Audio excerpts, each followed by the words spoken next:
Came here to say who won it from the jump. Came here to get exactly what you want. Came here to say that you don't really want it with us. Yeah, we live, you know. We came here to say that you don't really want it with us. Yeah, the sports show.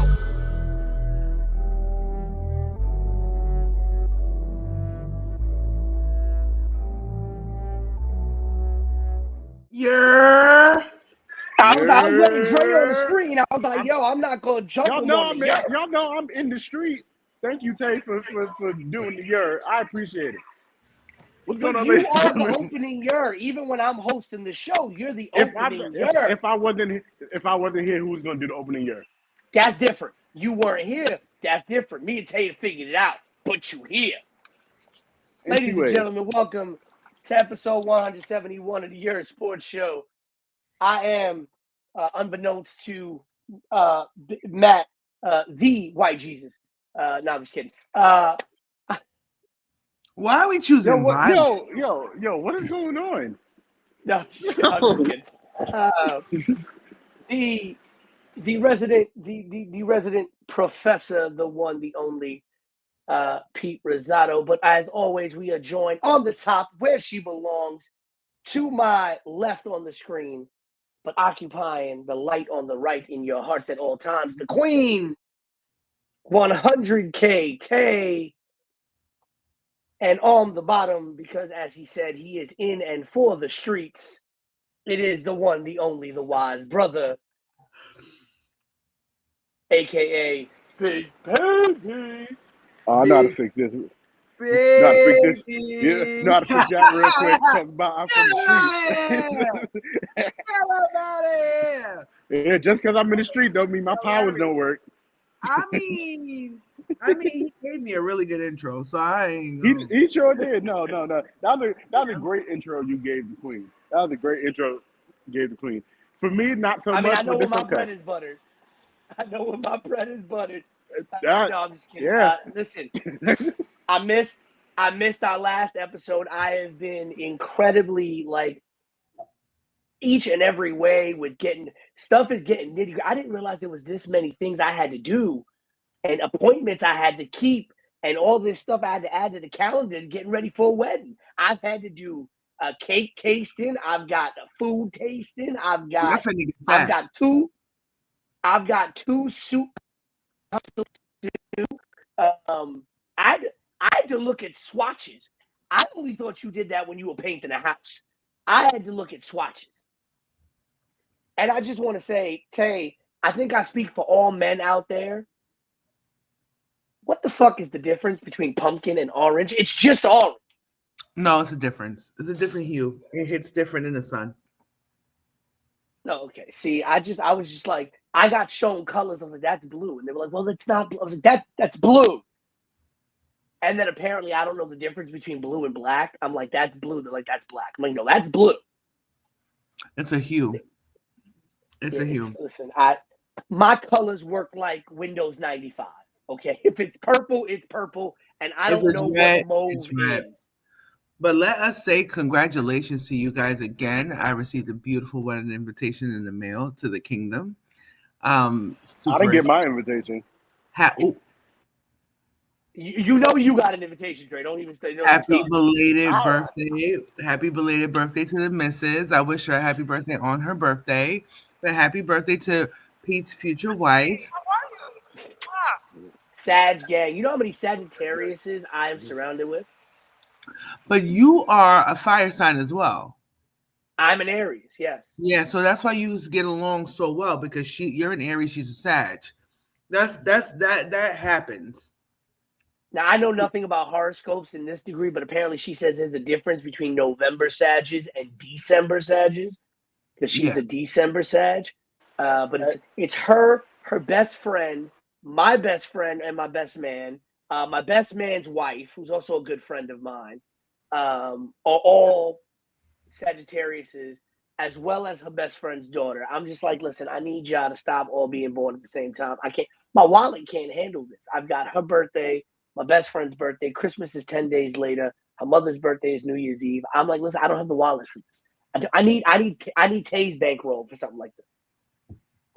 the month of I hate to see the month of May coming.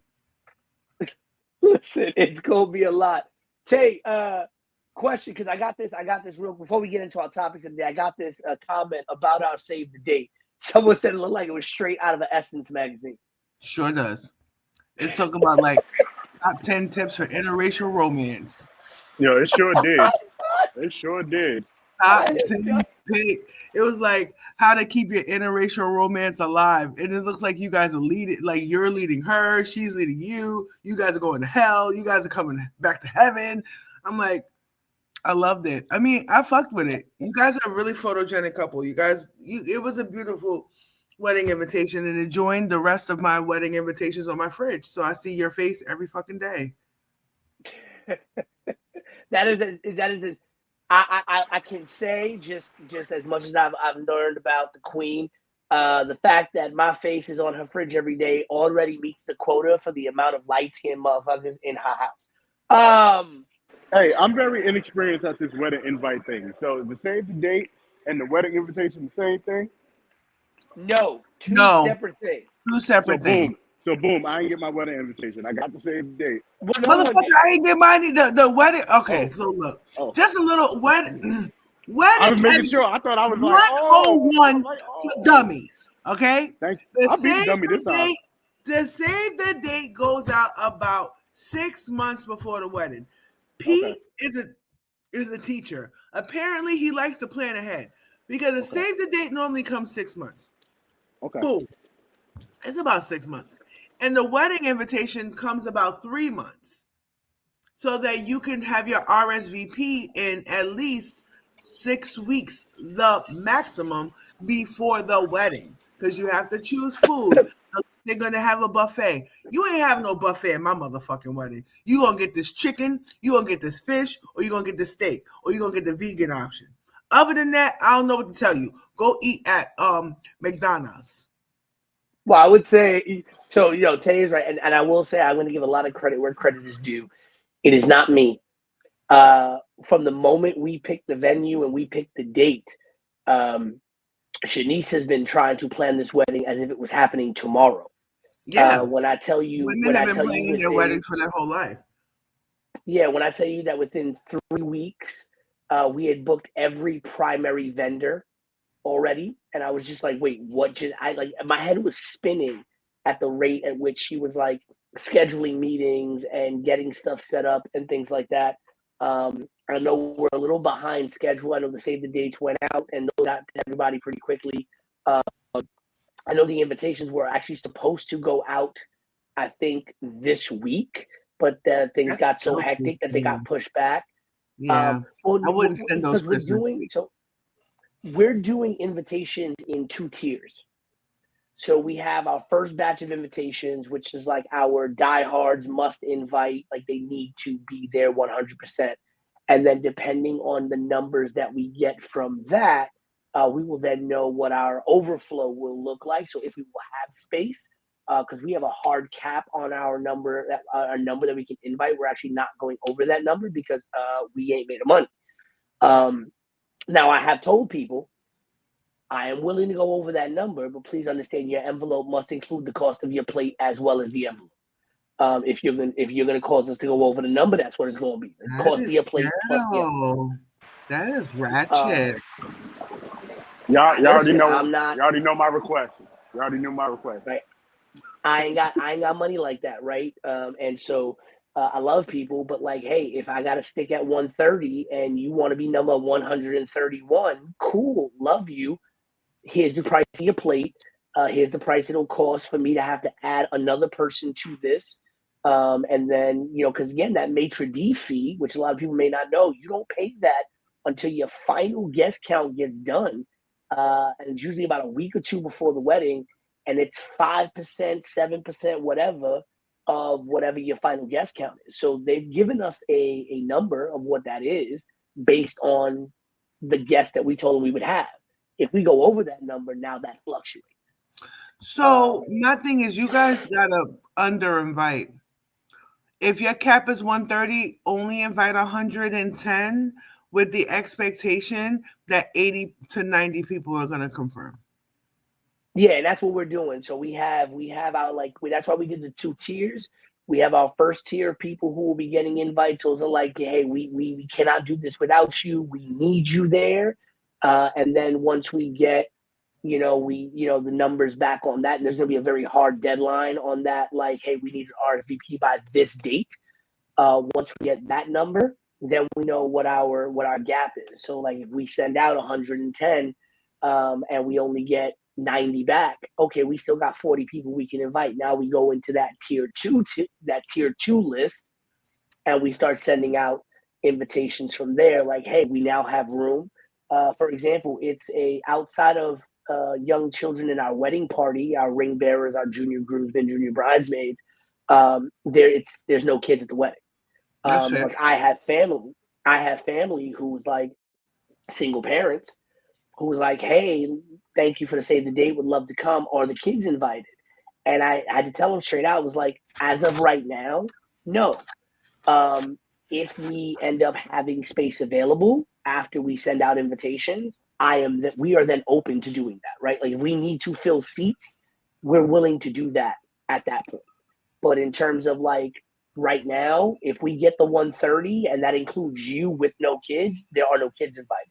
And I'm sorry if you can't come because your kids can't come. I still love you, but this is what it is, and it's not personal. Speaking of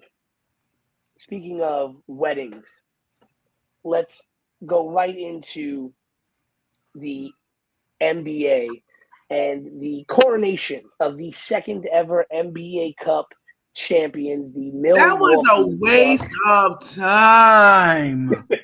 How about that? I don't disagree with you, Tay.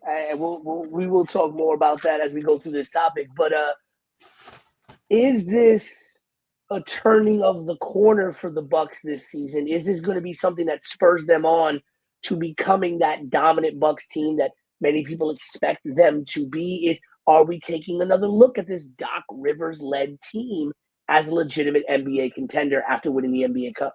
No. The Cup was distracting. It did nothing. Those courts are distracting, by the way. Yes. Those special courts that they use for these NBA Cup games, they're the most outrageously horrendous things I've ever seen. And I watched Craig Sager wear his suits. Okay, these floors make Craig Sager go no, never.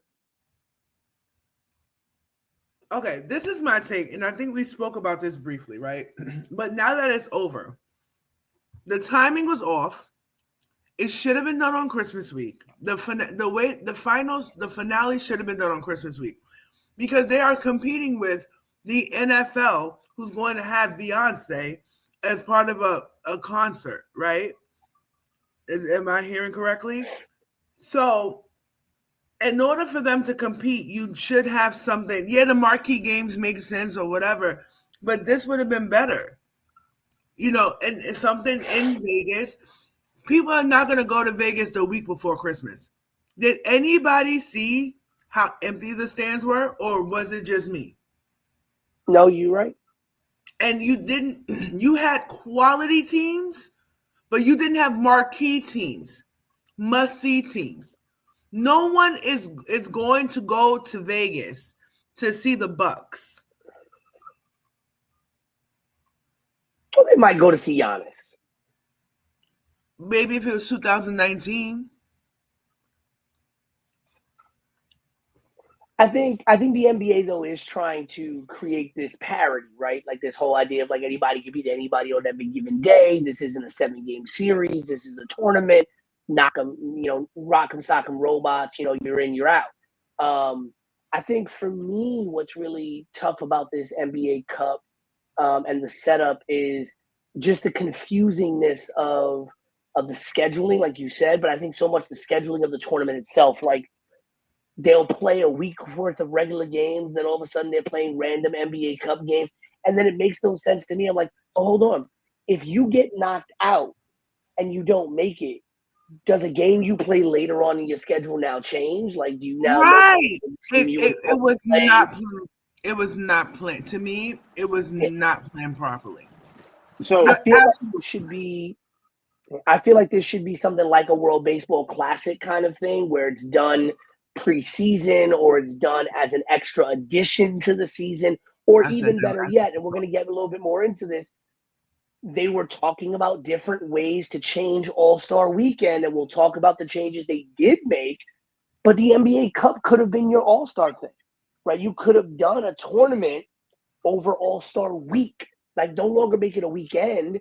Do the tournament over All-Star Week, and now have that semifinals and that finals during All-Star Weekend with your dunk contest, your three-point contest. But now you have competitive games that could mean something.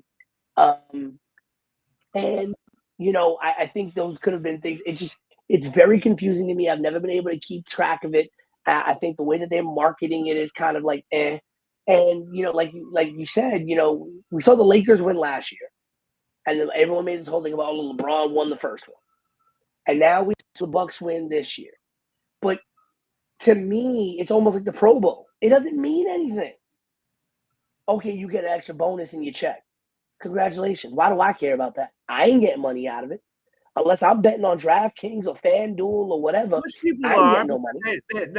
Because people are gambling and, yes, exactly. You're 100% correct. Pete, you're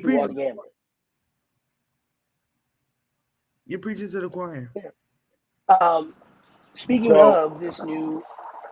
Wait. I didn't get a chance to speak. So, in terms of how they schedule,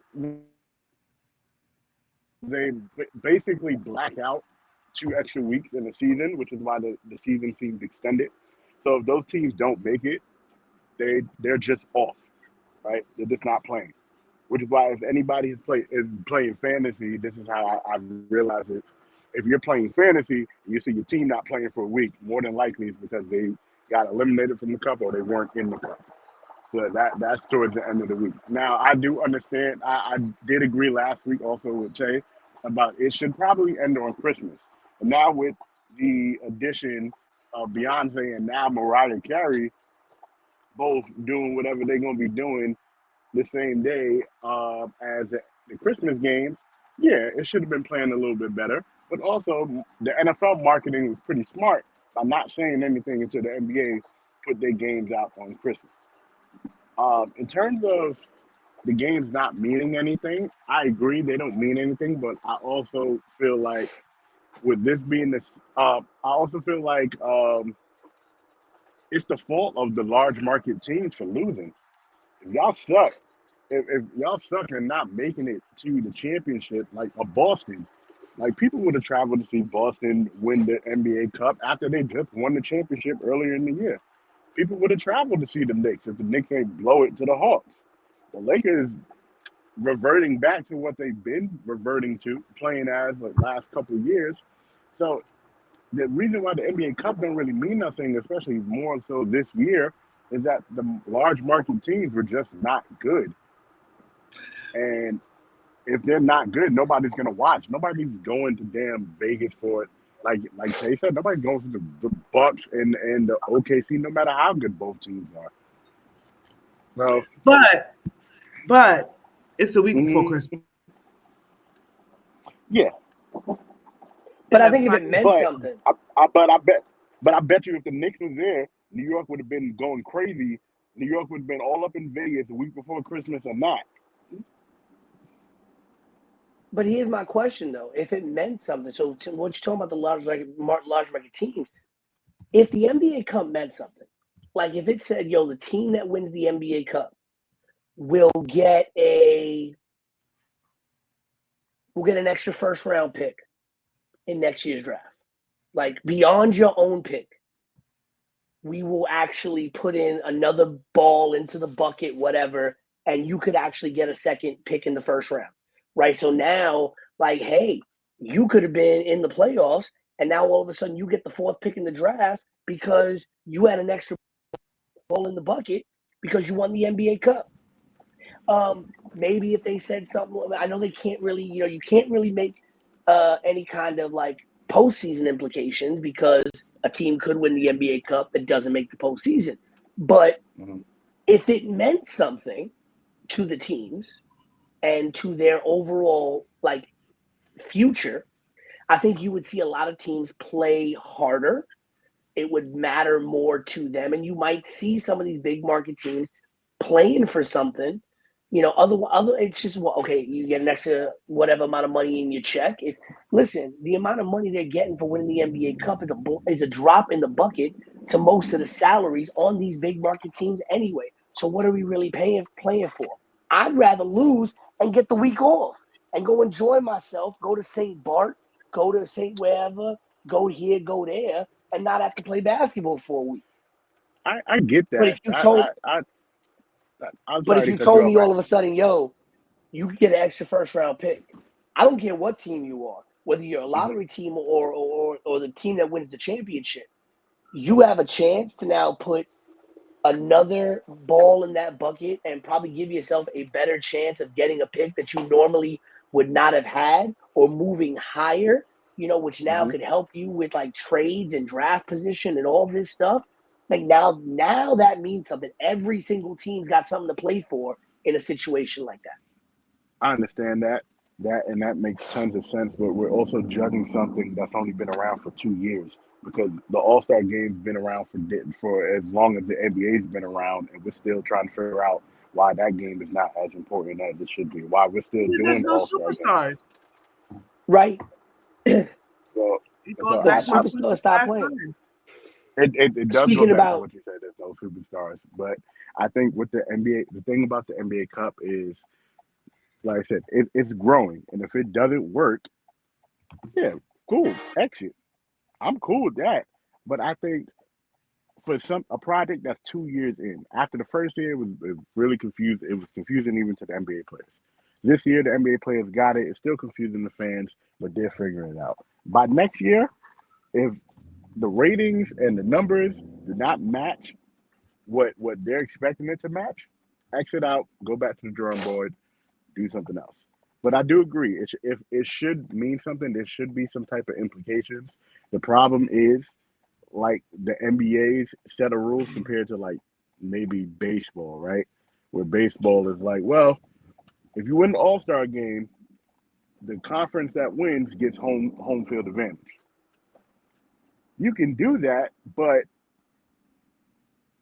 again, I think the NBA has to, think that way. The extra draft pick would be insane. Like imagine Boston winning and then they get an extra first round draft pick. That'd be nuts.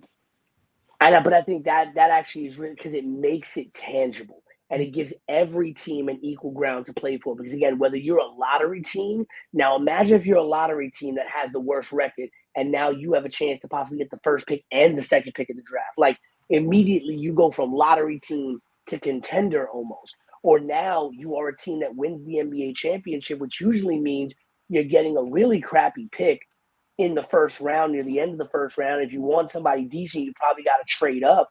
But now you won the NBA Cup, you got an extra ball in the bucket, and miraculously, they're like, yo, you end up with the number 7 pick and the number 24 pick, which was your regular pick.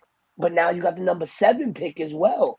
Yo, that changes everything now because now it's like, okay, we can do something with that. But I'd crash out if I was like I'd crash out if I was like damn near like the Sacramento Kings and I'm in last place and I'm thinking I'm getting the number one pick and magically the Boston Celtics have the number one pick because they won the NBA Cup. Hey, Right, no, I get you. But think about it like this. For a team that maybe is in a rebuilding mode, you now have 2 chances. You don't only have to be the worst team in the NBA to try to guarantee yourself, a high draft pick. If you win the NBA Cup, you get that extra pick. You get that extra ball in the bucket. So now you give yourself a chance of not having to only be the worst team in the league to try to get that pick. Speaking, though, of stars, Tay, 2 of the bigger name stars in the NBA have already come out to speak on the new changes to the NBA All-Star Game. LeBron James, who still on his personal leave sabbatical from the Los Angeles Lakers. no, he back. And he back? Old Kenny's man River back. came back? King's back. And Kevin Durant, aka Mr. Crybaby, both have come out to say something about the new NBA All-Star Game format. LeBron says he doesn't necessarily hate it, but he still doesn't think it addresses some of the bigger problems.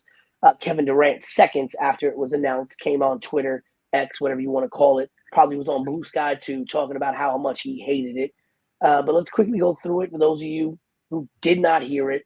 The NBA All-Star Game, starting this year in February, will now feature a mini tournament with 4 teams and 3 games. 2 teams will meet in game 1, and the other 2 teams will meet in game 2, the semifinal games. And then those 2 winning teams will face each other in the championship game, the 3rd game of the tournament. And the winner of each game will be the first team to reach or surpass 40 points, a.k.a. pick up street ball basketball rules. We've all played. You've all gone to the park. We played 21. We've played 50. Yo, first person gets here, you win, right? It is what it is. And you have your 20. Oh, my God. Your 24. Remember, with 50, you can only win with a 3-pointer.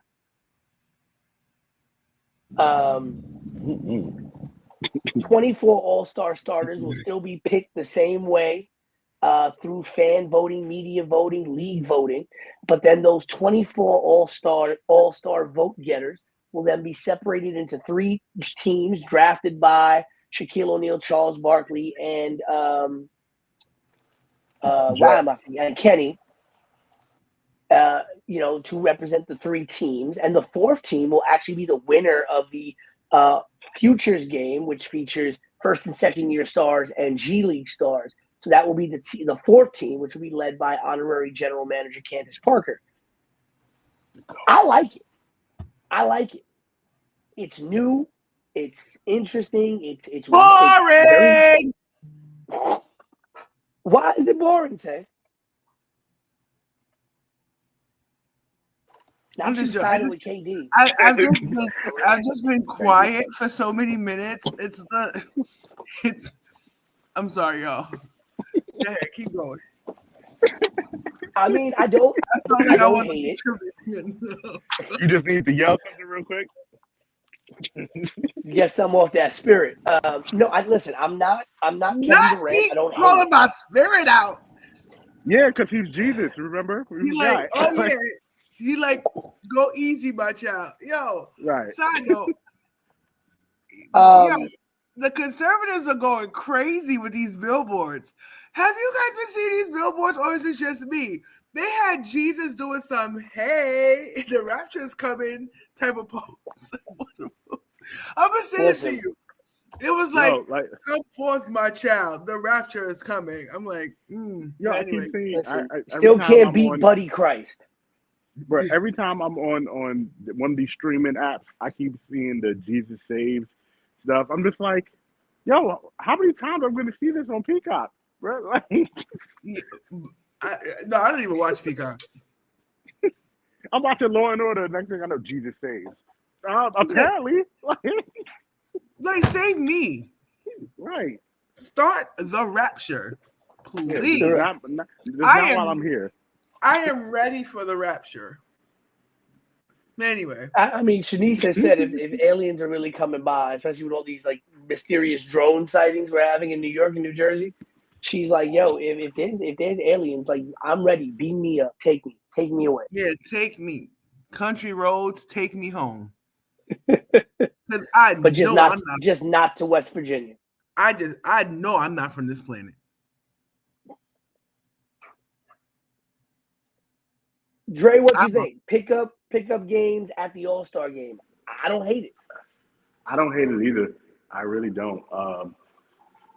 Again, it's one of those things where we're back at square one, trying to figure out things on what to do. Tay also hates the NBA in general. So no, I don't hate the NBA.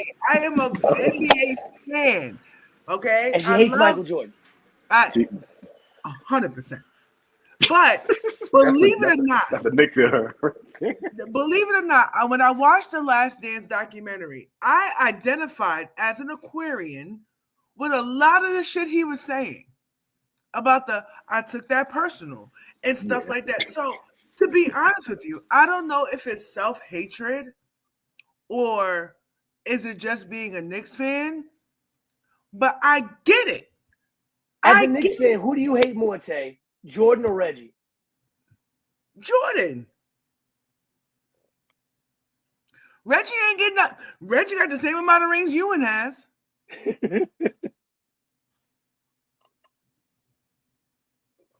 I see that logic. Tay, why do you hate the pickup game format for the new All-Star? I just feel like at the end of the day, right, what they need to really invest in is the marketing of it. More than trying to find things and all these little tournaments and stuff. And I feel like you said, the Emirates Cup kind of took away from what they're trying to do with the All-Star game. I feel like you save that heat. If you have all these little mini tournaments happening and stuff, who's going to care about the All-Star game? Back in the days, when it was East versus West, people tuned in. When you overcomplicate a situation, it makes it worse. You get what I'm saying? Like right now, pickup games and all the stuff. Like, no, just give me they should televise a celebrity basketball game, which has been better than the actual NBA All-Star game in recent years. Yes. I think you give a little marquee timing to the celebrity game. I think you give a little marquee timing to other ancillary events. I think you showcase some WNBA stuff during the All-Star game, during the All-Star weekend. I think you have to, instead of like pickup games and horse and all, these kids don't know what the fuck horse is anymore. Nah. Don't even know how to spell horse. Really know, exactly. These kids don't even really know what pickup games meant to us. And just playing 3-on-3 and all these little, I don't like it. I get it. You get what I'm saying? I think maybe a mixed league type of thing, or a something. But I don't know. It's at an impasse.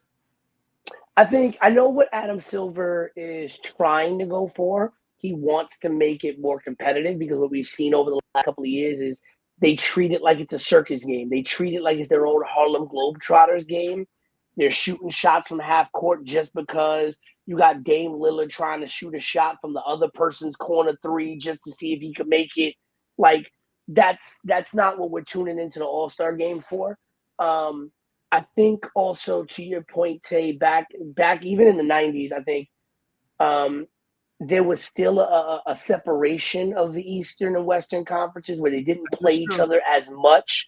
So that All-Star game was the first time maybe for a lot of people that they were going to be able to play against other players from other teams. The first time you're going to be able to see East versus West unless you were watching the NBA Finals. And especially when you go back to the 70s and the 80s when you're talking about those Celtics-Lakers rivalries, you weren't getting that during the regular season because the Eastern Conference really played against the Eastern Conference, Western Conference against Western Conference, and then they came together for the NBA Finals. So that All-Star game was a big deal. Now with, like, you could be playing in Utah on a Monday and then go play Miami on Wednesday, you're playing everybody. So it really isn't the same. You're right. Because back then, certain teams only saw each other twice a year. Once on the East, once on the West. And so you would only see a Karl Malone versus a Patrick Ewing twice, and it might be far apart. And I think also the level of, to what you were saying about Jordan, the level of NBA stars living the gimmick almost. Like, it was just like, yo, I hate you because you got that jersey on. Like, I respect you as a person, I respect you as a man, but you got that jersey on, so I hate you. And they lived that. They lived that gimmick, and it was real, and it came out in who they were, how they spoke about other teams, how they spoke about other players. Like, yo, you whack because you play for that team, da-da-da-da-da. And I think the NBA fans of that era also bought into that. Like, I'm sure there were Knicks players that respected Reggie Miller. I'm sure there were Knicks players that respected, as men, the athletic abilities of some of those Pacers. But nobody wanted to hear that. You weren't getting that. every Knick in the building. Yo, I would burn a Pacer jersey before I wear. There were Knicks back in those days. I still wouldn't wear a Pacers jersey.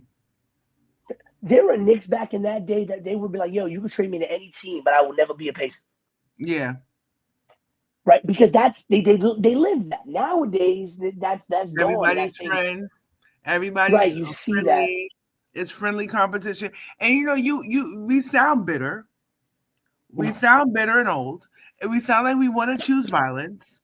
You know what I'm saying? But I get it. It made you care more. Yeah. When you genuinely and the stars, thought, like you said. Yeah, and when you genuinely thought that Jordan hated Sean Kemp, or Gary Payton hated Jordan, you feel me? You bought into the storyline. Right now, you're looking at them like, well, these motherfuckers are friends. They trade in jerseys at the end. You know what, too? You never really saw people going to play with their friends and win championships and, stuff like this. So a lot of the debauchery that happened in the league was at the fact that the players loaded up. The players have more autonomy, which I agree with. But when it comes to like people going to the Warriors to win on the super team, you know what I'm saying? Sean Kemp would have never did that. Right. Reggie Miller would have never went to the Knicks and joined forces with Patrick Ewing to beat the Bulls. They would have never did that. You had allegiance to you had allegiance to the sport, and you had allegiance to competition, and it wasn't friendly competition. Yeah, and I think that's very right. Yeah, we want that. We don't want to see y'all. We don't want to see y'all be friends. We want y'all to hate each other. If I look at a game on the calendar, I'm like, oh, those are the rivals. I'm watching that. Like, even to the point where even in football, you don't see that really anymore either. These teams hate each other. That's why, like, I had the ugliest Philadelphia Eagles shirt. And I got this at a shoot. You get what I'm saying? It was a shoot with a talent that I was working with. And it's a 5XL. And it's the most comfortable shirt I've ever owned in my life. Now, mind you, why do I hate the Eagles? I had a come to Jesus moment. Why do I hate Tom Brady? My team beat him in the Super Bowl twice. Fuck it, we ball. But it's the fact that people are not looking forward to the rivalries. You get what I'm saying? Like you don't want to see these. That's why people like Draymond get chances, because he's a bully. He harkens back to a different era. I mean, listen, you look. There are people who were Lakers or Celtics fans in the 70s and 80s who will, like, you wear a Larry Bird jersey into that Laker fan's house, you will get shot. You wear a Celtics jersey into that Laker fan house, you will get shot. Regardless of the fact that Magic and Larry and Magic and most of those guys are friends nowadays, they're like, no, I will forever hate them. Forever. And same thing with some of those Celtics fans. Same thing like we said with the Knicks and the Bulls fans. Like, it's just what it is. I will say, Tay, to your point about doing some new things with some of the other ancillary contests, I'm still going to stand on business that I feel like what we should do for the dunk contest. I really think they should be bringing in some of these amateur dunkers. I said that.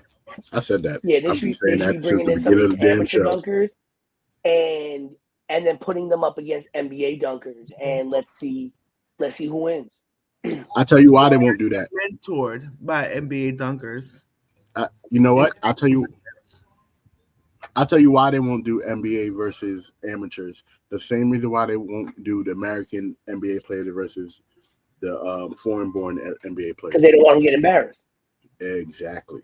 Right? It's bad for their bottom line. It's super bad for their bottom line. Because imagine, like I said, Matt McClung is in the league, right? But some of these pro dunkers that's on Dunkademics that be on YouTube and everything like that. Imagine them double between the legs in the dunk contest. Meanwhile, Jaylen Brown barely do a 360. Like, make it make sense. Now, in terms of what y'all were saying, because I heard everything y'all were saying in terms of the All-Star game and the rivalries and why it's not as important anymore. LeBron James and Kevin Durant are part of the problem. Why the All-Star game and All-Star weekend ain't shit. To be honest, I said this last year. LeBron James messed up the dunk contest, right? As soon as he promised that he was going to be in the dunk contest and never was in it because of whatever reasons, which I'm sure financially it did not make sense for him to do it. Okay. But then on, yeah, we had our Dwight Howards. But if you say Dwight Howard and LeBron James, like, come on, bro. Like, the gap is immense. We had our Nate Robinsons. Again, it's even further, right? We had our Jason Richardson. So we had everybody who won the dunk contest. We had Zach LaVine. It's not LeBron, right? The contest that everybody looking forward to is the three-point contest. You know why? Because everybody being that. You can see Steph Curry, you can see Dame, you can see Clay, you saw Larry Bird, you saw Dirk. And then you can see the 15th guy off somebody's bench that's a beast. That's a sniper. But in the 90s, there weren't too many big names in the dunk contest like that either. Let's be real. The three-point contest was starting. Like, you didn't see Jordan in the dunk contest in the 90s? No, not in the latter 90s. The early You're absolutely 90s, right. You're absolutely right about that. Clyde Drexler should have stopped doing the dunk contest, by the way. Yeah, you didn't see Shaq as he got into, you know what I'm saying? The dunk contest didn't have that. You had your young guns in the dunk contest, the people who were next in line. You had your people, you had KGs in the 90s you had the big guys from then. Nobody don't care about no damn dunks no more. Everybody pulls up and shoots a three-pointer. Mm-hmm. Check out BJ Armstrong. He was just talking about that too. They were talking about how NBA coaches, he was talking to them, they only want 3 shots. They'll tell players, they only want 3 shots. 3-point shot, a layup, or free throw. That's it. The dunk is a lost form. Back then, like the finger roll. The finger roll the dunk is joining the finger roll as a lost start. Yeah, that finger roll should have stopped after Patrick Ewing. I never wanted to see a finger roll ever again. Never wanted. Listen, we've lost the mid-range shot. Yeah. You've lost a 3-point shot that's not from the corner or the top of the key or the wings. You've lost your dunks. You've lost big men who have any kind of footwork and know how to bang on the inside and play low post at all. No one knows how to play low post. 80%. I was talking to the basketball coach at my school, the middle school basketball coach, and we were talking about it because we're doing a staff versus the basketball team game in January, which I have in my young stupid mind decided to sign up to play. Before your wedding? What's the day? I want to go. Yeah, I want to go. I think it's January 6th, but it's during the school day. Y'all gonna storm the court, huh? storm the castle day. So okay, cool. A lot of things going on. Yeah. And I told him, I said, yo, I'm a dream shake one of these kids. They don't know what that is. They don't know what that is. You might get in trouble for saying that. You gotta be careful. Coach knew what he said. He's like, yo, but Rosado, nobody play like that anymore. These kids don't even know how to guard that. I said, that's the problem. I can get over on that because they don't know how to guard it, but nobody even play like that anymore. Bro, you about to get cursed out, being called all types of old N-words and everything like that, for sure. And I'm just like, we've lost so much in this game. Like, it's sad. It's sad. But you know who hasn't lost a lot? Chris Paul. He has lost a lot, by the way. Well, no. I'm talking about learning a lot of he hasn't lost the respect. He hasn't lost his stature as the point guard. Okay. Damn, Pete froze like hell on my screen. See, that's the rapture started. I know. That's the rapture right there. That's the rapture right there. I know originally Jesus. I know originally we had kind of thrown around this question as a top 5, but I kind of want to make it a little bit broader. No, is Chris Paul a top 10 point guard? Yes. To you? Yeah, absolutely. Number 9. Now I'm gonna change the focus of this question. I'm gonna give you 2 different lists. Top 10 point guards. Top 10 point. And here's my thing. Nah, I fucking hate her. Yeah, bro. Like, yo, Nah, I fucking hate her.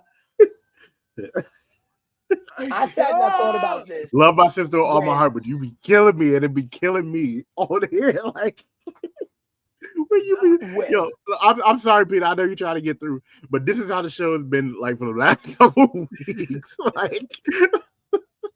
We've been crashing out, me and Dre. crashing out just because. Like, Just because. Start the rapture. How about that? I am done with both of y'all, but I love y'all.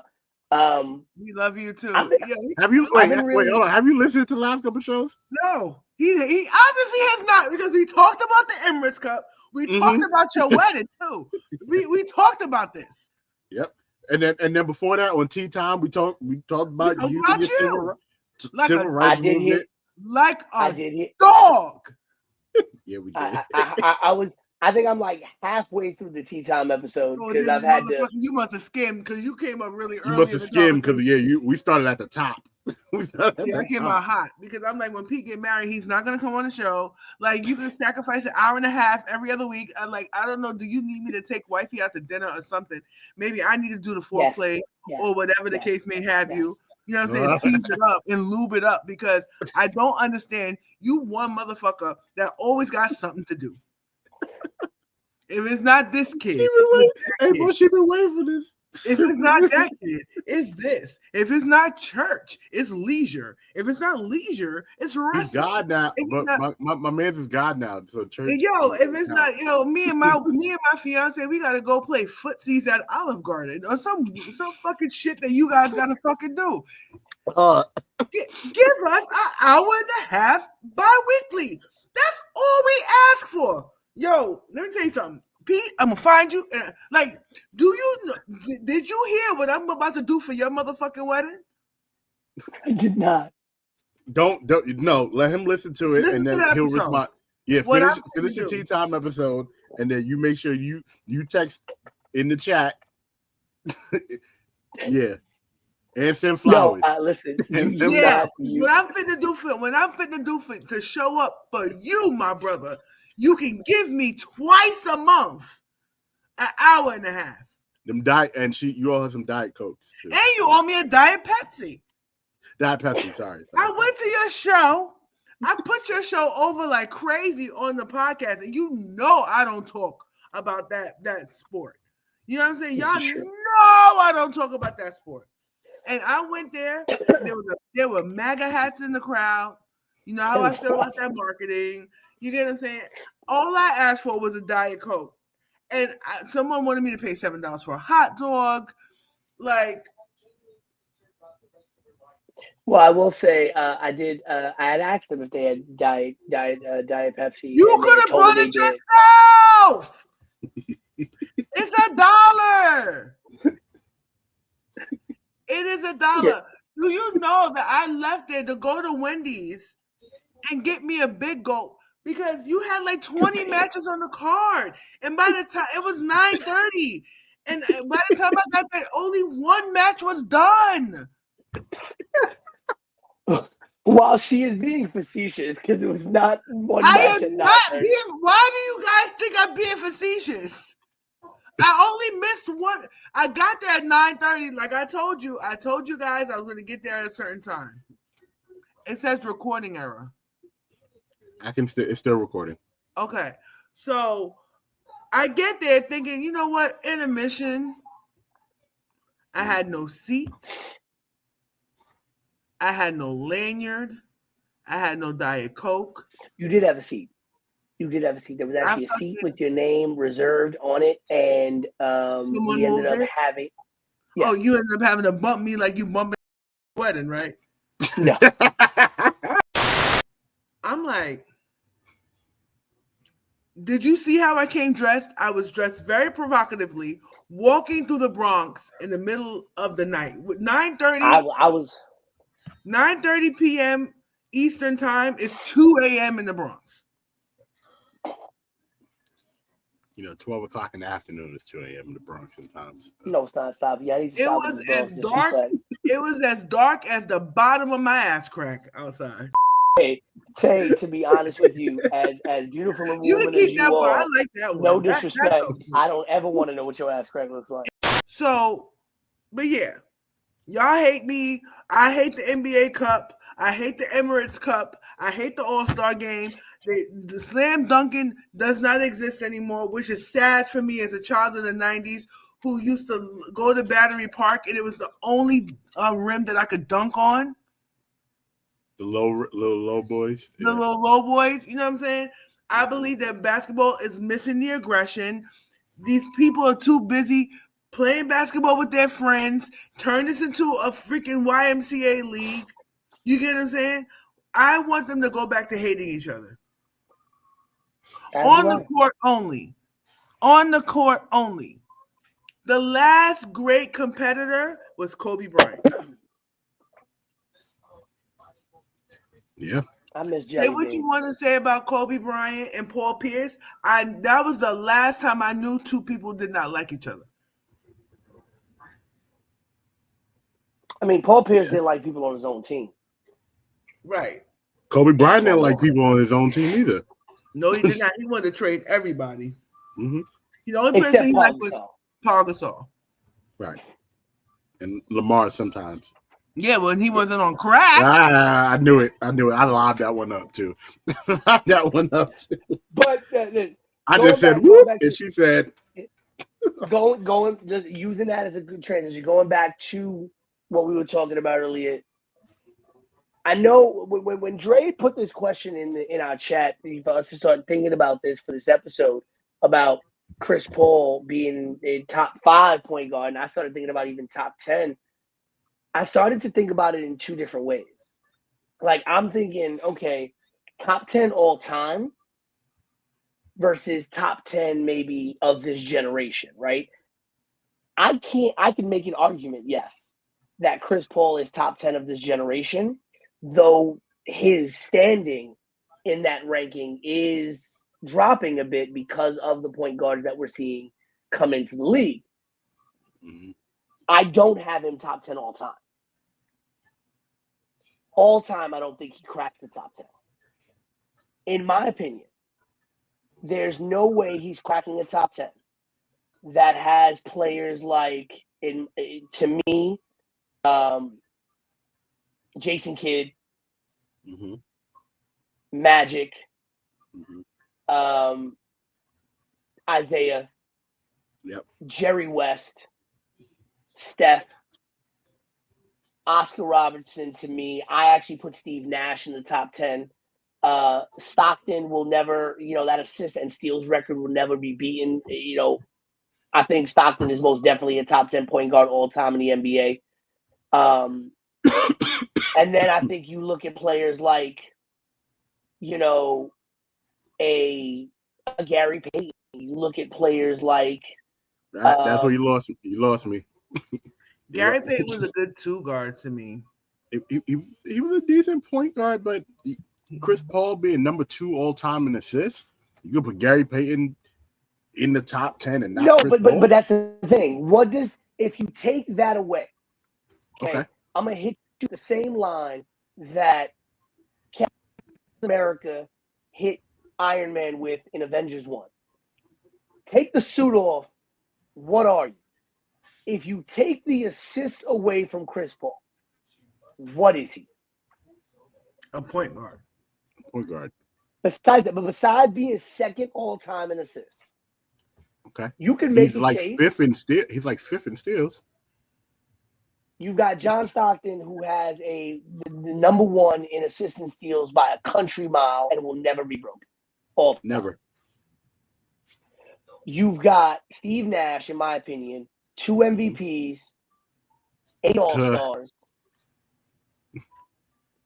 No comment. Last time me and Matt stopped speaking for a month. No comment. I'm going to say something real nice about Aaron Rodgers too, and we're done with this. Now, don't get me wrong. I think he's an first ballot Hall of Famer, Chris Paul. Isaiah. I don't know. Chris Paul, 9-time All Defensive, All NBA, 7-time first team. I don't know, bro. I get both. I get what you're trying to say, right? Top 10 point guards for this generation, yes. Top 5, Yes. Top 5, Mhm. past 20 years, yes. The game has changed so much. Yeah. You get what I'm saying? I would still have Chris Paul in my top 10 towards the end of that 10. You get what I'm saying? I still put Steve, I'm big on Steve Nash and I'm big on John Stockton. I've been big on those guys as far as my favorite point guards. John Stockton's my favorite point guard. He just is. And then Isaiah Thomas is up there as well. But to be real, like I have to put Chris Paul in the top 10. I have to. You get what I'm saying? But because of the transition from one era to the next and being able to still be a great player in between. And a player that a point guard that I don't think gets the respect in terms of ranking, I think it's Tony Parker. I think Tony Parker gets overshadowed by the fact. I thought he was a good 2 guard, but yeah. I think he gets overshadowed by the fact that he was on teams with Tim Duncan, Manu Ginobili, and he was on those championship teams. But Tony Parker was the vital, if not possibly the second. You're breaking up pretty bad. Teams to have the runs that they had. Tony Parker. But then you can say the same thing about Steve, but then turn around, you can say the same thing about Steve Kerr.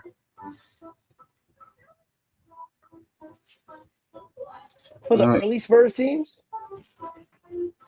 Steve Kerr. Yeah. I mean, for the early Spurs teams. Oh, I meant for the Bulls. Oh.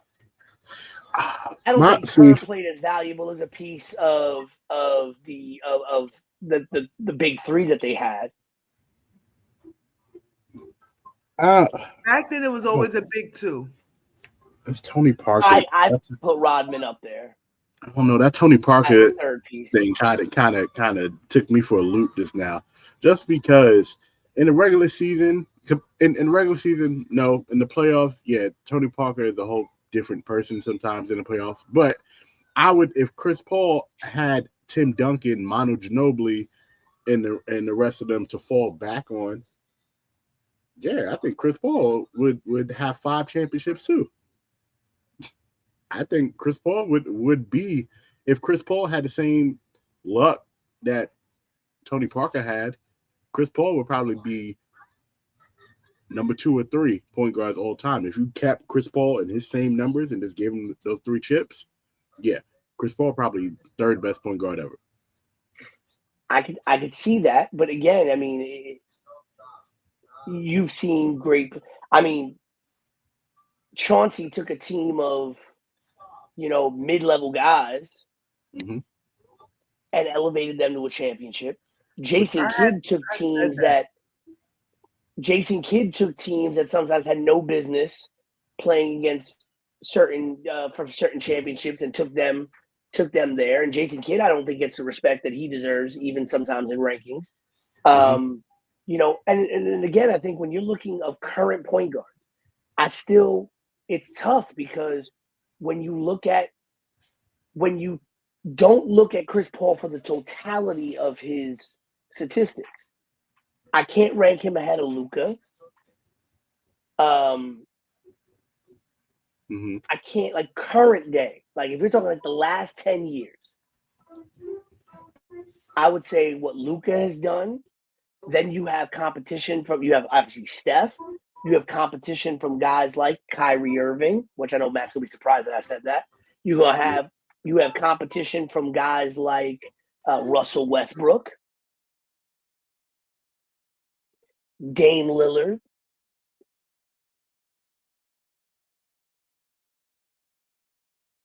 Like, yeah, he froze all the way. Froze all the way. Look. even to a degree, I mean, granted, he only had really 3 good seasons until he kind of like started sputtering out a little bit. But and you look at John. Well, wait, before I get to that guy, John Morant, what John Morant has been doing in the league, But then you look at like what why am I forgetting this man's name out in Atlanta? Mm-hmm. Trae Young. There we go. I think I kind of get where you're going with that. My only issue with that is that argument could be made for players like Kobe Bryant and Kevin Durant. More or less Kobe Bryant. Remember the last 4 or 5 years of Kobe Bryant career, right? Downward trend, right? But people were still saying Kobe Bryant was probably the second or third best player in the league, right? But he was playing that way. Kobe Bryant. He was playing hard. He was playing hard. Wasn't it in his last 5 years? What didn't the Raptors game come? I think within the window of the last 5 years of his career. No. Nah. There was a big point. He was still number. He was still 8. He was still number 8 when the Raptors game happened. But no, there was a big number game that he had. I think in the last 5 years of his career, it was a 50 or 60 point game that he had. He had somewhere in the span of the last 5 years. Game. He had the 61 in his last game when he shot 60 shots. But I get the point that we're making about that you're making generally about Chris Paul. The problem with comparing him to now point guards compared to the league that he came from is the fact that he passes the ball. You know who's leading the league in assists right now? A 7-foot Serbian player by the name of Nikola Jokic. When is the last time a point guard led the league in assists? This is embarrassing. The point guard is now looking to be a shooting guard and not running plays. The point guard used to be the person who ran up the points by creating the plays. No, it's like they'll shoot first, pass later. Shoot first, shoot again, then pass. Oh, I missed 2. All right. Like, I Chris Paul, to me, top 10 all time, not top 5. Top 5 is reserved for some special players, but in the top 10, yeah, like Tate said, towards the near bottom, he has a case for being out right out the top 5, but like I get what you're saying. I get what you're saying. I think when you look at your argument is valid. Point guard, your argument is super valid. Your argument is when valid. you look at a lot of the point guard that he had, a lot of the point guards that he came up with, like besides the ones that are still in the league, like if you really think about it, you got, he got Nash and Kidd at the end of their careers. But we're talking because he came in 2005. Steph came in 2009. Okay, so he got the last 8 years of Steve Nash. He got maybe the last 6 years of Jason Kidd. He got 5 years out of AI, but AI wasn't the same anymore. Westbrook came out in 2008. I mean, he played against prime Tony Parker. I'm not laughing at y'all. I'm laughing at the text I got. I'm sorry. He came, Dame came in 2012. Derrick Rose was in 2008. And honestly, if Derrick Rose didn't have the injury trouble that he had, I think we're talking about Derrick Rose probably being the best point guard of his generation. Rajon Rondo, in my opinion, was one of the best point guards that came out. And I mean, like when Rondo was out there running, I mean, I was like, yo, this is a point guard. You also had Deron Williams, who came out in 2005. Deron Williams. And then but then a lot of the names Mike Conley came out in 2008, but then Kemba Walker, John Wall, like Kyle Lowry in 2006. I think the problem and the reason why I think Chris Paul stands out so much is because a lot of the point guards that came out in his generation flamed out very quickly in terms of their elite level of play. And I think a lot of people also looked at Rajon Rondo I think what separates a guy from Chris Paul from a guy like Rajon Rondo is no one ever saw Rajon Rondo as a star. Everyone saw Chris Paul as a star who was also a point guard. Rajon Rondo was just a point guard, never a star. No one's lining up to trade their bench for Rajon Rondo.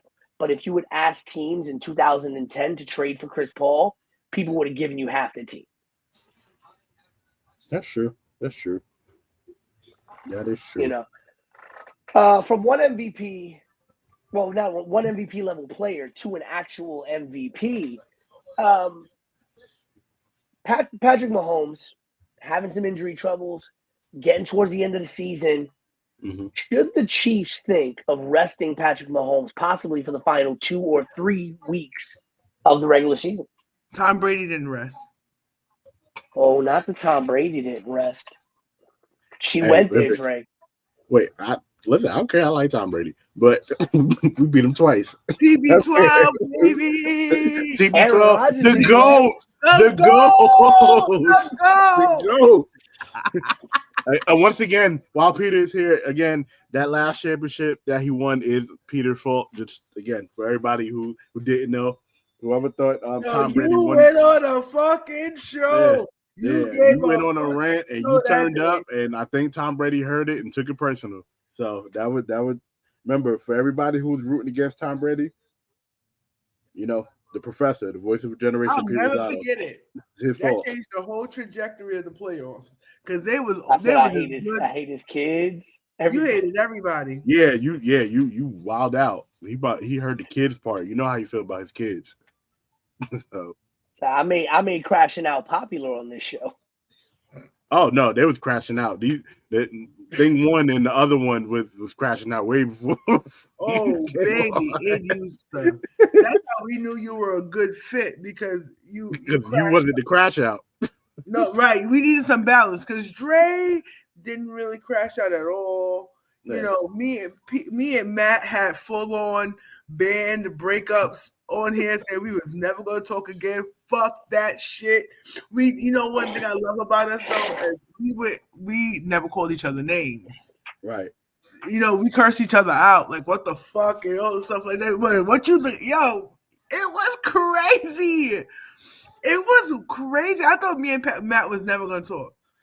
Right now they the best of friends. They Nicky Steve, you can't tell me nothing about Matt. Well, you can't tell me nothing about none of y'all. I can only talk shit. Like I can talk shit. I don't give a fuck because I say it to your face. But nobody else. Like Pete. What I said to you today was worse than what I said when you wasn't on the show. You'll hear it. Well, that's what I love that you say it to me to my face. That you say it behind my back. Like y'all wanna, like you and your fiance want to rub feet play footsies under the damn table instead of you coming to the goddamn podcast. They're playing footsies. I wish that was the reason why I wasn't coming to the podcast. Yeah. They're playing footsies right now. But legit, that should get old after a while. After a while, let me tell you something. Once you get married and all that, I want to see my goddaughter. I want to see my godson. I want to go to my best friend's house. Yo, that shit be getting. Take it from an OG. When you be ready to go home, you be ready to go home. I'm serious. There's many days I am ready to go home, and there are still things on the schedule that I have to get dragged to, but I'm ready to go home. I feel like we should do an old school like type of bachelor party for Pete. Like the movie Old School. I'm about to say, I don't know. Y'all say Old School. I'm sorry. In my mind, I'm thinking Old School, and I'm thinking like Uncle Luke type of stuff. Like, nah. We just go get shit faced and go on an adventure like The Hangover.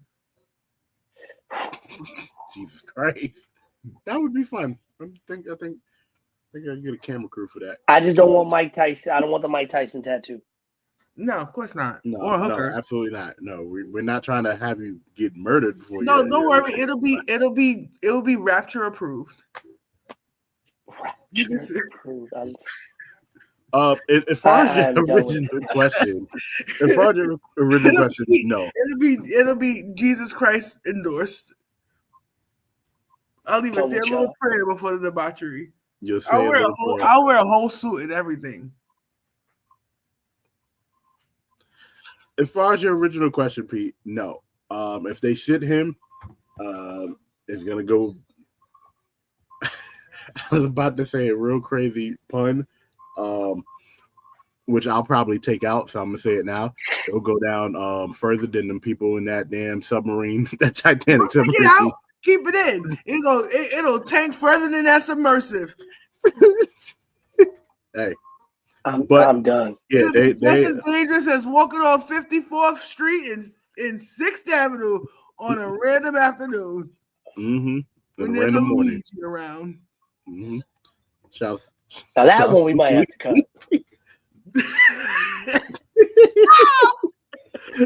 Nah, we're not cutting that one either. Not cutting that one either. Oh Lord, we're gonna get a cease and desist. No, we shall not. We've been doing this so long, using copyright music and everything. We have not got cease and desist yet. You see this? Like I said, what does it look like? humanity- NBA Jam, right? Yeah, Yo, no cease and desist. Like I said, nobody should lose their life, and I feel bad about the freaking CEO, and I feel like people, celebratizing this psychopath. I think it's weird. You get what I'm saying? Like how they showing this guy so much love, and a CEO lost his life over ideals that he's not even probably in freaking charge of. You get what I'm saying? But I do feel like now we are in a space where, yes, I care about the humanity of others and don't want to see anything bad happen to people, but can we start addressing why kids can't go to school and feel safe? Can we keep the same energy about school shootings as well? Because these kids did not stand a chance. You know what I'm saying? But that's my rant for another day. I will save that for tea time. But being the fact that I brought it up, the fact that a lot of people are romanticizing this motherfucking psychopath is crazy. And a wife and kids had to bury their father and husband. Now you know why they romanticize him? Because the story's all broke that he comes from money and he got all this money and people think he cute. And the same way they romanticize that, what was it, light-skinned, blue-eyed black dude who was in jail a couple years ago, and everybody was out here trying to marry him the minute he got sprung, and he got a modeling deal and all this shit when he got out. It's the same way they going after this one. I just will say this though. Mario's got some splaining to do because Bowser's still around here walking alive 50-something years, and Luigi got it done in one shot. I'm putting the for that one when I that was good. That was good. But I'm on that one. But no, the original you said, question, Dre, they shouldn't be resting Mahomes. No, they shouldn't rest Mahomes because Carson Wentz is not a good quarterback. So if that's the option, what does it hurt? You gotta use. What does it hurt? What does it hurt? What does it hurt? They're 13. They're 13-1. Mm-hmm. They have 2 losable games in their last 3. Mm-hmm. Pittsburgh and then Denver in the season finale. They could lose against Houston if they don't have Mahomes. They could lose against Pittsburgh if they don't have Mahomes. I also think they can lose to both of those teams with Mahomes. But here's the thing. You're 13-1. I don't think the Buffalo Bills are winning out the rest of their schedule. I think the Buffalo Bills, even if they win out the rest of their schedule, they go 14-3, but you own the tiebreaker, so you still get the number 1 seed. Even if you lose your final 3 games of the season and also go 14-3. You own the tiebreaker over the Bills. So there is no other team that can catch you. You can't lose your division. Even if Denver wins their final 3 games, they go 12-5. They can't pass you. There is nothing that they lose from resting Mahomes. In fact, they gain getting a healthy, rested Patrick Mahomes for the playoffs, probably even rest players like Kelsey, who need that kind of rest, who has not looked like himself all season, and give yourself a healthy, ready-to-go team for the playoffs where it really matters. You're 13-1 right now, and it's not like there's anybody breathing down your ass. It's not like this is for example, This isn't like the AFC North, where the Pittsburgh Steelers can't afford to lose a game because you might lose the division to Baltimore.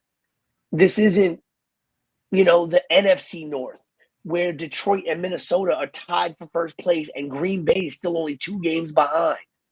Right? This isn't the NFC West, where the Rams and the Seahawks are tied. The Cardinals are only 1 game out of first, and the San Francisco 49ers, with a losing record, are still only 2 games out of winning the division.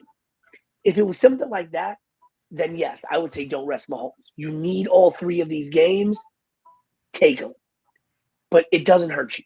It only can help you to rest Mahomes right now.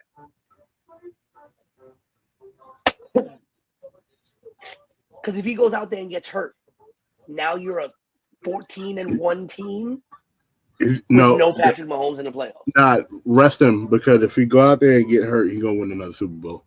That's it. That's what happens. Go ahead and rest him. Go ahead and rest him, y'all. He played better when he hurt. I'll understand how it worked, but they play better when they're behind too. Yeah, like I'm telling you, that black magic thing is real when it comes to when we're looking at the playoffs right now, playoffs are basically taking shape. I mean, we kind of already know who are division winners, with the exception of the Pittsburgh-Baltimore situation in the AFC North. But the AFC is going to be Kansas City, Buffalo, Pittsburgh, Houston, Baltimore, and Denver. The only teams that could possibly sneak in. Oh, and the Chargers. I apologize. That's your 7 teams in the AFC. That's set. That's not changing. The only thing that could possibly change is whether the Ravens win the division or they come in as a wild card. Of the 3 wild card teams, let's take it the way that it is now: Baltimore, Denver, the Chargers. Who do you think can make the most noise in the playoffs? And I think Baltimore's going to be that answer, right? I'm going to say Denver. I don't know. I feel like the Baltimore Ravens, this is beneath them. Yeah. So to even put them in that same category is like a fall from grace. Fall. Well, they are only 1 game from winning the division. The Steelers have a pretty tough schedule, in my opinion. Steelers, over the final 3 games, they play the Ravens this week, so that could put them in a virtual tie. Then they play the Chiefs and the Bengals. So, and then the Ravens, outside of playing the Steelers, the Ravens will have to play the Steelers, followed by the Texans, and then the Browns. So I think the Ravens got 2 games that are pretty winnable. The Steelers have 3 tough games on the schedule, so Baltimore could win this division and not be a wild card game. The NFC, though, is a jumble right now. Detroit is 12-2, and right now number 1 in their division, but they are tied with Minnesota, who is also 12-2. Detroit does get the tiebreaker because they are 4-0 in the division. So if Detroit and Minnesota end up tied at the end of the year, Detroit will win the division. But they do play each other, I believe, in the final game of the season. So that could make a big difference. Philly, 12-2. Tampa right now is winning the South at 8-6. And then the Rams are currently in first at 8-6 in the West. Green Bay and the Washington Commanders are your other 2 wild card teams besides the Minnesota Vikings. But Seattle Seahawks still in play at 8-6. The Atlanta Falcons and the Arizona Cardinals at 7-7, both still in play. So I really want to shift this to the NFC. Green Bay, the Commanders, the Seahawks, the Falcons, the Cardinals. Who do you think? The Commanders. Well, first of all, Seahawks, Falcons, Cardinals. Do you think any one of those 3 sneak into Seahawks, Falcons, or who? The Cards. Seahawks, Falcons, and the Cardinals. The Seahawks are tied with the Rams at 8-6, but the Rams have the tiebreaker, and the Cardinals are only a game back at 7-7. The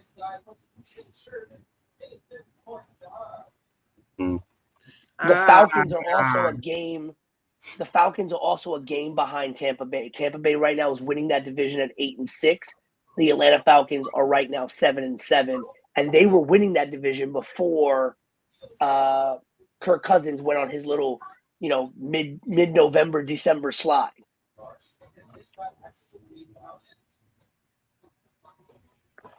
I'm gonna say the 49ers. I'm gonna lie to you. Do you think the 49ers razzle-dazzle everybody and come out of nowhere? Nah, I'm lying. They don't have a chance. They have a less than a percentage chance to make the playoffs. I like the Seahawks. I do too. Geno Smith to pull it out. Pull. Who's the most dangerous team of the wild card teams? Minnesota, Green Bay, or Washington? Minnesota. They shouldn't even be a wild card team. Minnesota, Green Bay, or Washington? Yeah, those are your three wild card teams right now. And again, as Tavia stated, Minnesota is tied with Detroit. They're both 12-2 right now, and I believe they play each other at the end of the season, if I'm not mistaken. Let me just double check, pull up the schedule. Minnesota doesn't play them. They play they do it the very last game of the season. So they play the Seahawks, the Packers, and the Lions. The final two games of the season could determine that division. I would take the Vikings out of that conversation as the wild card in the wild card, just simply because they're tied with the number one team in the division in the whole NFC. They're tied with the two. They're tied with the 1 and the 2 seed, right? It's just a matter of division standings while they're ranked they're fifth right now. But if I'm looking at it overall, I'm going to say the Green Bay Packers at 10-4 because the Green Bay Packers have another team that's been quietly really good, have a chance to shock people. They're about to play New Orleans this week, so that's probably going to be an easy win. And then the 2 weeks after that, they play, like you said, they play the Vikings, right? One of those weeks. They play the Vikings in the final game of the season. It's the Lions versus the Vikings in the final game. I'm talking about Green Bay. Green Bay, it's Green Bay versus the Vikings in the second to last season. So Right. Minnesota, they have the Seahawks this week. They have the Packers next week. And then they have the Vikings to end the season. I mean, the Lions to end the season. Yeah, I think Green Bay can win the next game. They may lose to the Vikings the week after that. But once Green Bay is in, once everything is locked in, I think Green Bay could probably scare a team and go on to the next round. We're not talking about how good Jordan Love is playing. We're not talking about how good the rest of that Packers team is playing and being coached. Like, they're looking like how the Lions looked last year, and nobody was talking about how good the Lions were until till midway into the season. Like, We were talking about it, but yeah, a lot of people were looking at the Lions like, oh wait, they could actually do something. The Packers are right there too. Any given Sunday. Mm-hmm. And the Eagles always shit the bed. Always. Well, it takes some controversy for them to do well, so Yeah. I have no faith. Let's wrap up here. And get ready to wrap up the show. I want to wrap it up like safe sex, y'all. That we all should be happy. Worship and praise. We are worship and praise. We are very much getting near to the end of the NFL season. So sure? the obvious debate always comes up: who is going to be the NFL MVP? Now we know some people it's not going to be. It's not going to be. It's not going to be Aaron Rodgers. Speaking of Aaron Rodgers, you listen. You want to end the show, and she said she wanted to end the show, and you about to make her go on the rant. I don't know why you did that. I don't know why you did that. I did that for Matt. No, Matt has heard the last 2 episodes. Matt has agreed with everything we have said about this man. So you can't gaslight him if we're telling the truth. It's not going to be Daniel Jones. Oh, here you go.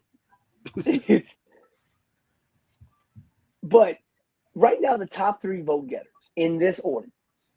The odds-on favorite right now is Josh Allen to win his first ever MVP. You deserve it. Second in the voting right now, according to the odds makers, is Lamar Jackson. And third is Saquon Barkley. I mean, I'm not opposed to that.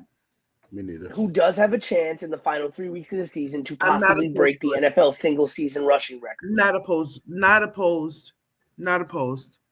I think it's Josh Allen this year. But an argument could be made for Saquon Barkley. We tried to make an argument for someone last year. Was it Tyreek Hill? Tyreek Hill, yes.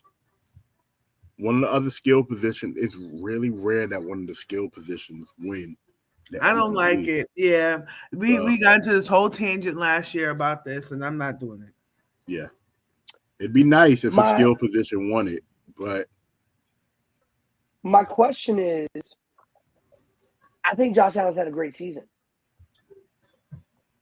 But why are we not talking about MVP consideration for Jared Goff? Why are we not talking about MVP consideration? And this is my vote. If I voted for the MVP this year, my vote's going to Sam Darnold.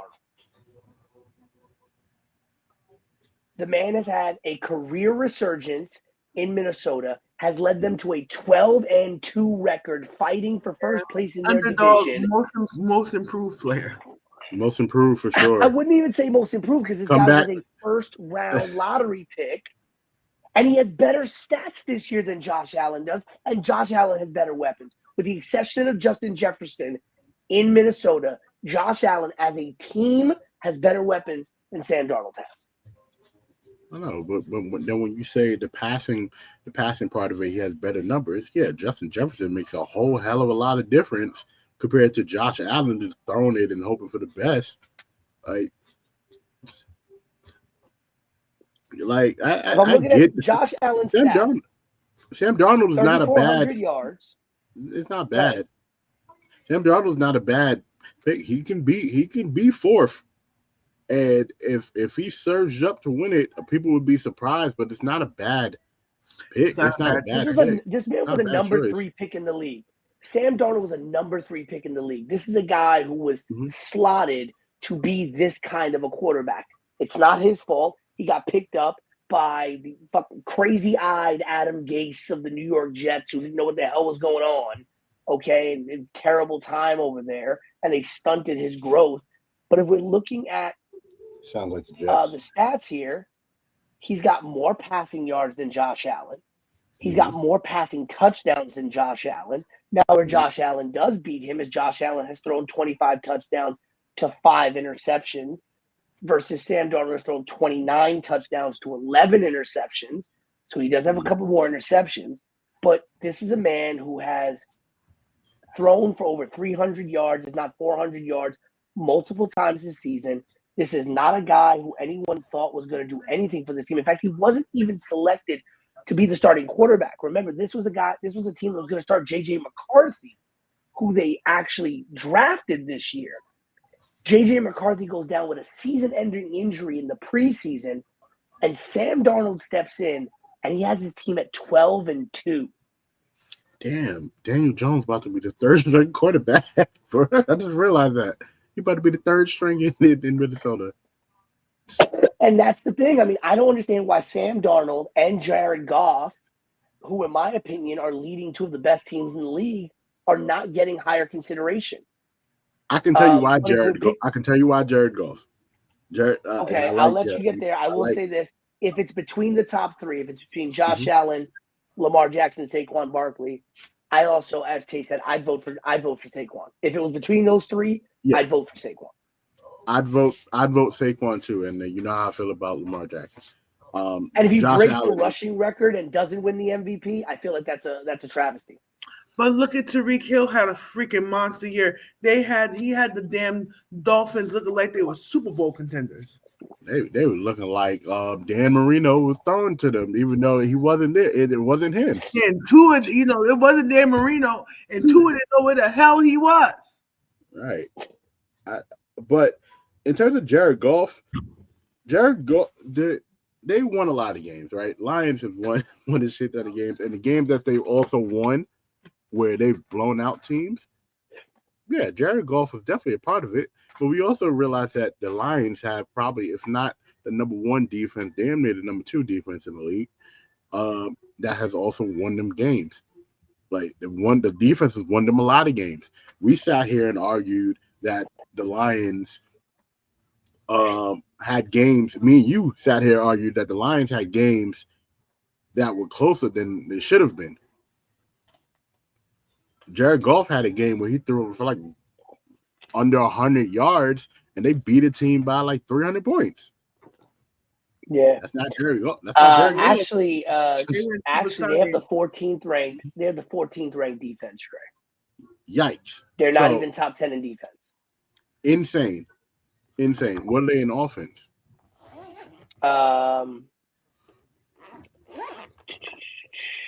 I gotta find that for you. I have just defensive stats right here. Just overall total defense. Your top 10 defensive teams are actually. But they hide your damn cards. Stop playing. Eagles, Titans, 49ers, Texans, Chiefs, Dolphins, Eagles, Jets, Titans, 49ers. Broncos. That gotta be an old ass list. Right. Okay, no, this is this year. That's so wild. Just going on. That feels outdated. It sounds outdated as hell. Yeah, no, the Titans actually have the second best defensive yards allowed average. They only allow.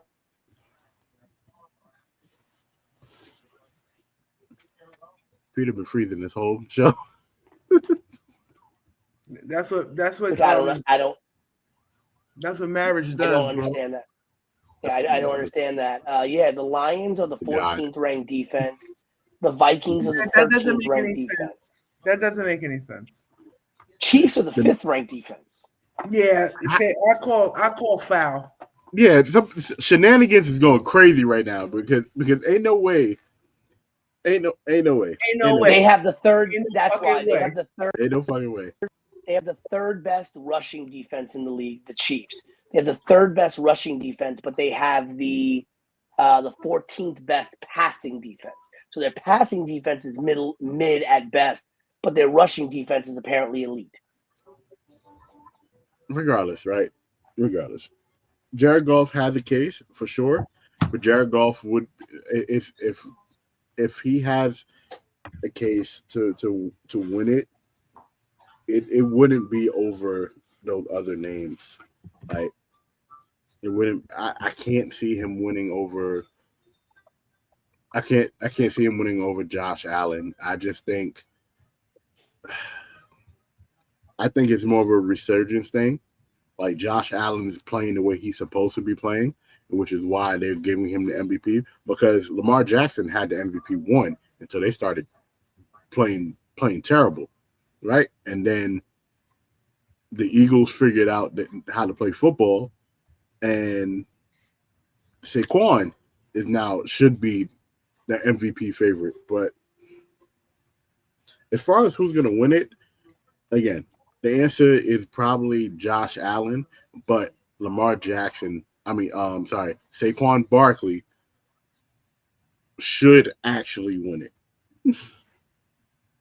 Yes, agreed. Mm-hmm. Yeah, I mean they have the second. I hate that it's a quarterback heavy. Yeah, I hate it.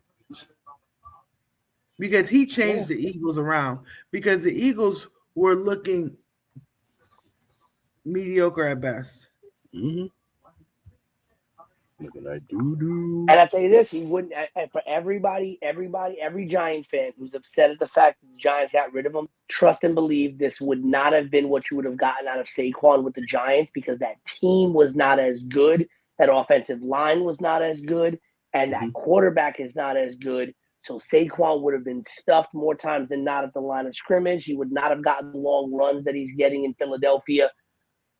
While it sucks to have lost a player of his caliber, he's on a much better team, which also makes him look better because he gets better opportunities that he would have never got with the Giants. Amen. Amen. Saquon Barkley for MVP. And I really want him to break that rushing record. I will say that. If he breaks that rushing record, I think that's going to be the icing on the cake for him. It should. But we know how this league goes. But That is very, very true. Dre, take us out for the Christmas holiday. Wait a minute. I wasn't going to say what I was going to say about Aaron Rodgers, right? So Aaron Rodgers gets on the Pat McAfee show on Tuesday, and he talked about criticism and how these analysts, they criticize and stuff. Now, mind you, as me being someone, he's like, oh, how they sold their souls for the vaccine, and it was typical Aaron shit. Yeah. But there was one thing that he said that really resonated with me, and I do agree with him totally. Some people forget when we're criticizing world-class athletes to show humility in that. You feel me? Mm-hmm. Show humility. Even though Aaron shows none, we are watching world-class athletes perform at a high level. And a lot of us are watching from our couches. So we have to think about that when we make some criticisms on it. You know what I'm saying? So for the first time in a long time, Aaron Rodgers has held an empathetic court in the Queen's Castle. And I bet you I'm about to watch his documentary and feel horrible for how I've criticized this man and his family over the years. So cheers to that. Tay, the only thing I'll say to that is most of the analysts that he's talking about that don't show humility are former players who are now analysts. So these are world-class athletes criticizing. I can understand it if you're talking about somebody on X. Shit. Aaron Rodgers not a world-class athlete anymore either. So if you're talking about me, came to collect his talents. But when he's coming after Ryan Clark. Right. When he's coming after Ryan Clark, when he's coming after guys who played the same sport he did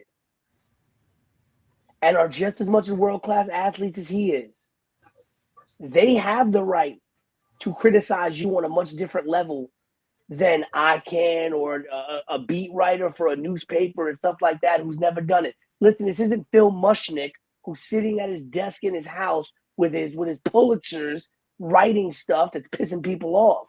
You have never done it a day in your life. This isn't John Stossel getting slapped for asking a question you shouldn't be asking because you've never done this a day in your life. Ryan Clark did it for over a decade at a championship level. You're going to tell him that he doesn't have the right to criticize you on a level that we don't? Come on now. This man is Kevin Durant, bro. I get what Aaron Rodgers is saying, but he's also not been the only quarterback or the only player that's been criticized to that extent. With Tom Brady in his playing years say anything like Aaron Rodgers just said, I feel like y'all need to show me some respect when you talk about me. No, shut the fuck up, bro. Like, shut up. Nobody trying to hear that shit. Shut up and throw. Yeah. Shut up and throw. jump and throw. Stop throwing interceptions. Yeah. Shut up and throw. You heard Brady. I'm all for people. I'm all for players. There's a human side of athletes. I get it. But when an athlete wants to be looked at in the same caliber as somebody who is the greatest of all time, and you do not like to be criticized, cool. Wipe my hands with you just like you wipe your hands with your parents. That's all I got to say about Aaron Rodgers. Merry Christmas, Aaron Rodgers. There we go. I hope- Merry Christmas, Bill I hope Belichick, you get new a head chance coach to- at the University of North Carolina. I hope 24-year-old girlfriend. There's a Christmas. I hope there's a Christmas miracle, and that Aaron can get that Hess truck that his parents didn't get him back in the 80s and 90s that started this whole thing. that started his villain arc. He looks like the type of dude that used to punch walls and go and smoke pot with his friends. And you don't understand. You don't understand. I hate it here. I hate you. I hate you. You know. Oh, this all right. We're gonna cut this. No, we're just cut this from here. We're just gonna cut this from You here. know how it gets. Yes, we know how it gets. But shout out to Jesus. Shout out to Jesus. Yes, shout out to Jesus. Start Start the Raptors. Take a lot of them home. Take a lot of them with you, the Lord. Worship him. But you know what? Matt about to get the Pete treatment too because Matt got one more episode to miss before I start going off. Yeah. Listen, I give Matt grace. That tea time was a good buffer between episodes he has missed. That man's got to deal with so many crash outs on a daily basis. You're right. You're actually right. See? I got some grace from Matt. Like the level of crash outs he must have to deal with on a daily basis. Pete, shut up. Nobody asked your opinion. You ain't been here weeks either, so you ain't got shit to say. Me and Dre. Listen, I'm out here wearing my Justice for Harambe shirt. Don't get on me. We needed Peter Luther King when we was talking about the post-election disasters. Where you was at? Yeah, I was trying to get my passport so I can leave the damn country. Where were you? No, you wasn't. We needed Peter Farrakhan on right. the air to talk about the implications and the Hotep-lations that happened after. We needed you to defend black women, and you were not here. We needed you to defend the black women. First of all, Matt would have stopped the entire podcast because he wouldn't have known what implications meant. Hey, touche. All right, you throwing daggers, and he's not here. He gonna turn up on you in a second. Unlike you, he listens to the show. Right. Pete said verbatim everything you and I said 2 weeks ago. That's why I was sitting there like, oh, we going here, huh? Oh, okay. Cool. Listen, this man wrote the topics. I'm reading off the topic list. Uh-huh. Not this man giving me an old script. Not you looking like Luigi Mancini. Ladies and gentlemen. I'm tired. Merry Christmas. I'm not taking that one. Merry Christmas. Not you having a little Luigi haircut. It's a me, Luigi. Yeah. It's a me. She called you a player. She called you player too, bro. That's crazy. No, he's Luigi. You like his brother Mario. Pete, you looking different. You lost weight. I lost a lot of weight. I noticed at the show. I just didn't want to say anything. I'm trying to get like Dre though. I'm still trying to get. Why you not trying to get like Queen? No, get like Queen. I'm 280. No. This is a process. First, I want to lose the weight. Did you see me like Dre. My pull-ups? Hold on. Did you see her abs and a pull-up? Can I explain there was a process?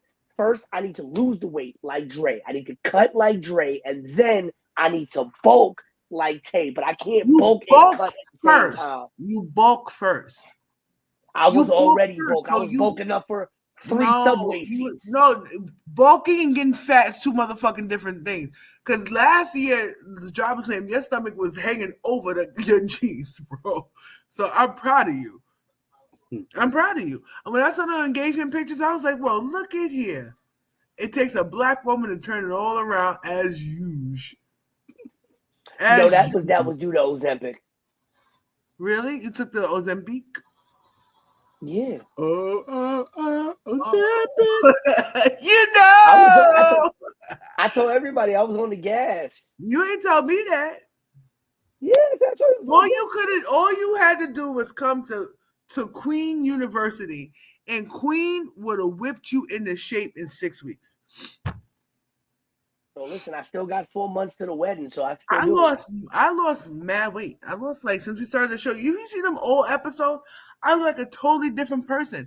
I look like the fat friend in the movie that's miserable that always hates on her. Well, I wasn't gonna say that. I was gonna agree with you. I was gonna agree with that you look like a totally different person, but I think it's also because you're actually getting more sleep and you're not as stressed out and you drinking water. Oh no, she's not sleeping. You miss a lot. You miss a lot. I'm not sleeping. I'm suffering from insomnia and anxiety. Oh my Lord. Yeah, she's not sleeping. But and I'm staying my black ass inside. In the house. Good. I might be getting domesticated a little bit. So no snowball in this league. All right, nah. We're gonna end this because motherfucker, you trying to call me a cokehead? I don't do coke. Oh my God. No. Ladies and gentlemen, thank you for listening to the Yerrr Sports I never Show. did coke in my life. Merry Christmas. You will get an episode from us before the new year for sure. Happy Kwanzaa, everybody. Happy everything, and stay safe. Don't go in places where you're not supposed to do. There was something else I was supposed to say. That's my favorite Christmas song. Let's go Tar Heels. Let's not. It's my favorite. It's my favorite Christmas song. Have you guys heard Gucci Mane's Christmas album? What?